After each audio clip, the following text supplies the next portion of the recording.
Amazing. Well, Gints, before we start, just want to thank you again so much for connecting with us virtually. Really appreciate you making the time for this. Clearly, everyone loved the film, so I'd love to get right into it here. When you're making a film with no conventional dialogue, it really highlights how important music can be in creating emotion and taking us on a ride. I'm wondering if you can speak about the process of creating the film's musical identity. So I start writing the music really early while still writing the script. And this is really important because the music helps me to understand the story. And that scene with the cat and the bird ascending up into the sky was really kind of guided by the music. I had written the music, and basically the scene was designed around it. And I write a lot of material that doesn't end up in the film. In this case, I wrote about 8 hours of material, and we only used about 50 minutes. And this gives me a lot of options to choose from while editing the film. And I can use that instead of using temp music from other films. So I think the music gets to be really integrated into the story. And to me, writing the music is the most easy or the most fun part, and writing the script is the most difficult. So I do them at the same time to kind of balance them out. But later, I brought on another composer, Richard Zalipek, who is much more experienced in music because I didn't study music. I just write it on my laptop. But Richard's really helped to make it really have all these layers and depth, and then we recorded a real orchestra. And yeah, in a film like this, music is really important, more important than a typical film because it's kind of telling and creating the experience that would typically be done through dialogue. Fascinating. I want to ask one more question before we throw it over to the audience, so get your questions ready. I was really interested to learn that, unlike your first film, Away, which was much more contained and a solo effort, that Flow was very much a collaborative process. And I'm wondering if you can talk to us about that process of collaboration and why it was important to bring that element to this particular story. Yeah, so the film itself is really about that. It's about a character who used to be very independent and worked on its own, and then has to learn how to trust others and collaborate. Just so that's what the cat does, and that's what I did, as this was my first film with the team, and so I had to figure out how to communicate my ideas to the team so that we all work on the same page. And sometimes I could do that with words, which I didn't have to do when I was on my own. I could just make them.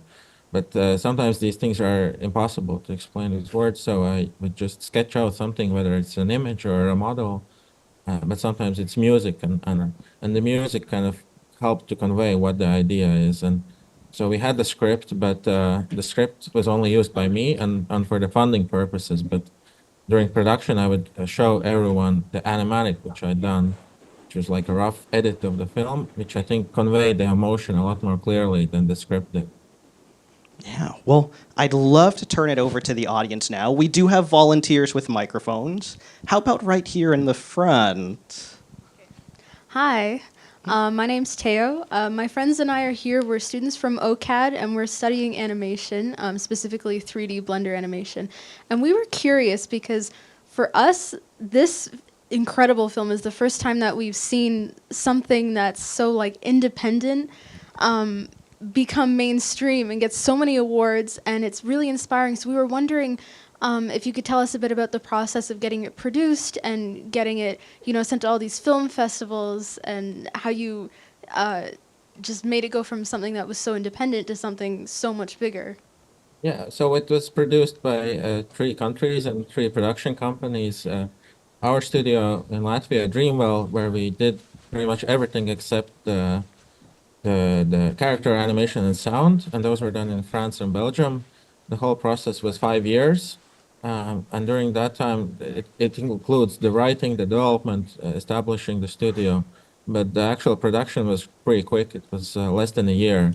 So yeah, this is pretty fast for animation, and so yeah, we just finished it just days before Cannes, which means we had known that we were selected before the film was finished. So that was a very kind of a tight deadline we had to make sure to hit. But that was a big deal because it's very rare that animation is selected in Cannes in competition, and that really opened, I think, a lot of doors, and you could find a distribution, and I think what helped this film that kind of stood out from some of the other films that were in these festivals, that it was kind of a well, there are ideas and emotions being explored, but it's also kind of a fun adventure story with animals. And I think many films and festivals are very dark and serious, and I think we kind of stood out in that way. But also, in terms of animation, it's not like it also stands out apart from other animated films because we use a kind of cinematic language, which is maybe closer to a live action film with the kind of very loose, spontaneous camera with without kind of yeah, it's kind of a very visual story, but it's kind of very grounded. And I think just by us being kind of different, that helped. And and yeah, I don't know, it's something that's kind of universal that can work and in this kind of more cinephile audience that are want to be challenged, but also can reach kind of a family audience without really kind of disrespecting their intelligence and really kind of allowing people to kind of figure things themselves. And so I think just people want to see new things they haven't seen, which is also something that makes it hard to pitch and to kind of produce. But that's kind of you need to take these risks, and in our case, it really paid off. Amazing. Do we have other questions? Let's go right here in the blue with the red hat, brown hat. Hi there. Before I ask my question, I just want to congratulate you on your Golden Globe win. And you are getting the Oscar. I'm manifesting it. And I'm excited for the movie to be released on Criterion Collection. I'm excited to have it on physical edition. My question is in regards to the sculptor and the house, which we saw in the beginning of the movie. You said on Instagram that the sculptor who lived in this house seemingly was very obsessed with cats. So I'm wondering, are you the sculptor? Is this your house? Or was it inspired by you?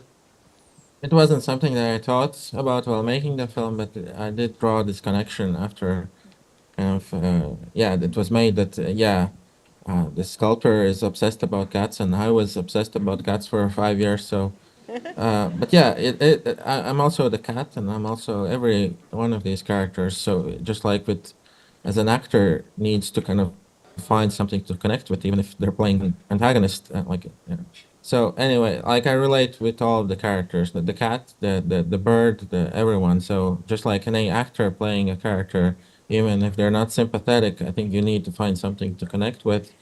And in this case, yeah, there is a lot of me, and I think that's also a part of the appeal. Even if people don't know like the backstory, how the film was made, I think we can sense if someone is really kind of sharing something that's very uh, like yeah, that's very honest, hopefully. Like I'm trying to tell these personal stories because that helps me to find something that feels more authentic. And I think that's why we watch films, and whether it's like handmade or it's animated in computer or whatever tools are used, I think it's important that there's kind of like that personal backbone underneath all that. Great question and answer. Let's maybe go up top to see. I believe I see someone all the way in that corner in the back. First of all, wonderful film, and thank you for it. It's my third time seeing it. In interviews, you've talked about like researching animal behavior to animate it more authentically. I'm just curious, which animal was the hardest to replicate the behavior of? Because I know capybaras don't make a lot of noise. So did that, like, which animals were the most difficult? Yeah, I guess there are two parts to that. There's the movement, the animation, and then there's the voices. And yeah, animating animals is really complicated, more complicated than humans, because with the four legs, it's not just twice as hard. I think it's four times as hard. Uh, and yeah, cats are very complicated because they don't seem to kind of follow kind of any simple rules. They're very kind of flexible and bendy, and it's kind of they don't follow like the laws of physics, so that's complicated. But also we've seen cats and dogs so much, like we would recognize if we're not exactly right. With the other animals, like the lemur and the secretary bird, for example, I think we have a little bit more freedom and we can push their characteristics a little bit further. But yeah, so we just looked at references for everything. We would like watch cat videos all day, and luckily there's like an infinite amount of videos online, and so, but yeah, we would try to kind of have them act as grounded as possible, and I think this really helps us to connect with the characters because there's an innocence to these animals, which makes us like immediately get attached to them from the first close-up of the cat. We also tried to use like the cutest sound we could on the first shot to kind of immediately get you attached to them. And that's like a cheat that maybe other filmmakers using like human characters don't have. But even like the cat can act like in not the nicest way. It can be very mean to others, but we forgive the cat because it's so cute. So we can kind of push things a little bit further with these animals. Amazing. I see we have a question right here. I want to ask a bit about Blender and just the challenges working with it, as well as the importance of making a film at this scale on like a free software. And if you also have a moment, I just wanted to ask, because you seemed really excited about the Criterion today, what does that feel like to be with all those other great movies? To have your movie included with that? Blender, yeah, that wasn't a compromise in any way. I think it's just as good as a tool as anything out there, and it allows us to make a film on a smaller budget. And yeah, it was also like a choice to use it because it has that real-time render engine Eevee, which allowed us to. It's not just about the rendering at the end, but well, actually making the film. I can see the lights, I can see the textures and the effects and the colors, which really helped me to understand the frame. And it's a lot more intuitive rather than waiting every time to see an image for it to render for a while. So this allowed us to make a lot of iterations, and so I could try like making adjustments, and so that was great. And so I guess a challenge using Blender would be like for a bigger studio to change the way they do, but because we were basically building stuff from ground up, we built our own studio and we were teaching our team how to do this. So that wasn't a challenge for us, and that kind of flexibility in a smaller independent film, I think, is really great.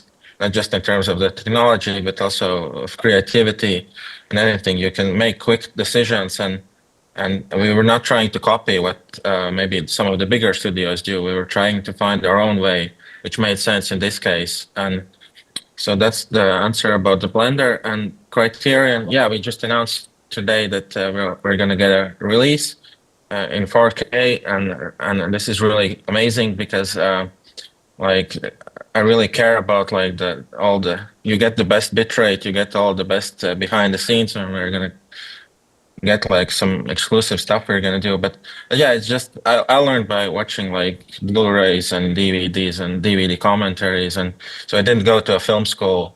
I just learned by watching like one or two films every day growing up, and so it's just like I hope like this can kind of we're gonna try and focus this kind of release to kind of inspire filmmakers and to kind of demystify the process and to show that you don't need like a massive team and a massive budget, and it's really all about the story, and we're gonna try and show that it's really much more simple than you might think it is.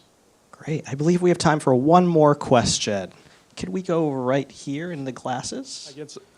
I just wanted to ask another question along the same lines as the previous question, or just two previous questions ago about the animals and their behavior. I noticed in the film it's very like you kind of avoid anthropomorphizing them too much, so they behave like the animals that they are for the most part. But obviously, in a story like this, there's going to be, I guess, moments that they kind of have to behave in ways that maybe an animal might not naturally behave. I was just wondering if you could kind of speak to your thought process to like how you approach that and sort of how you kind of walk that line.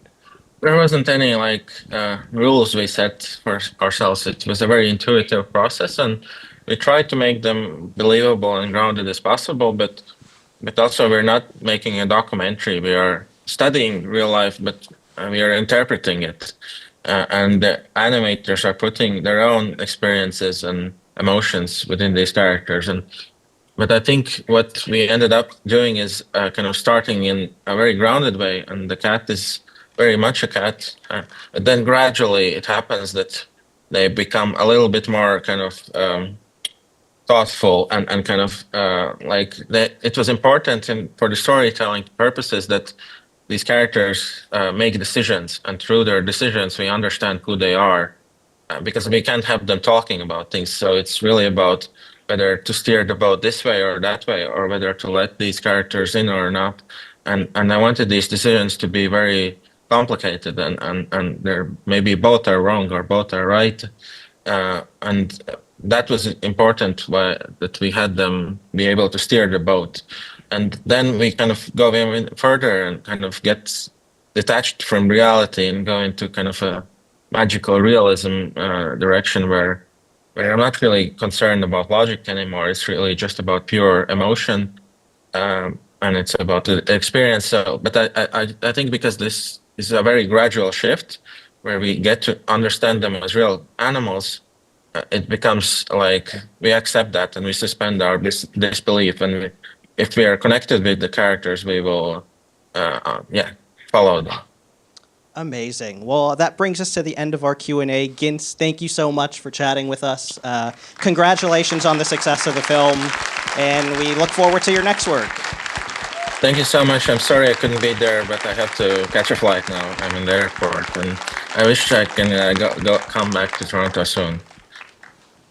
Amazing. Thank you, Gints.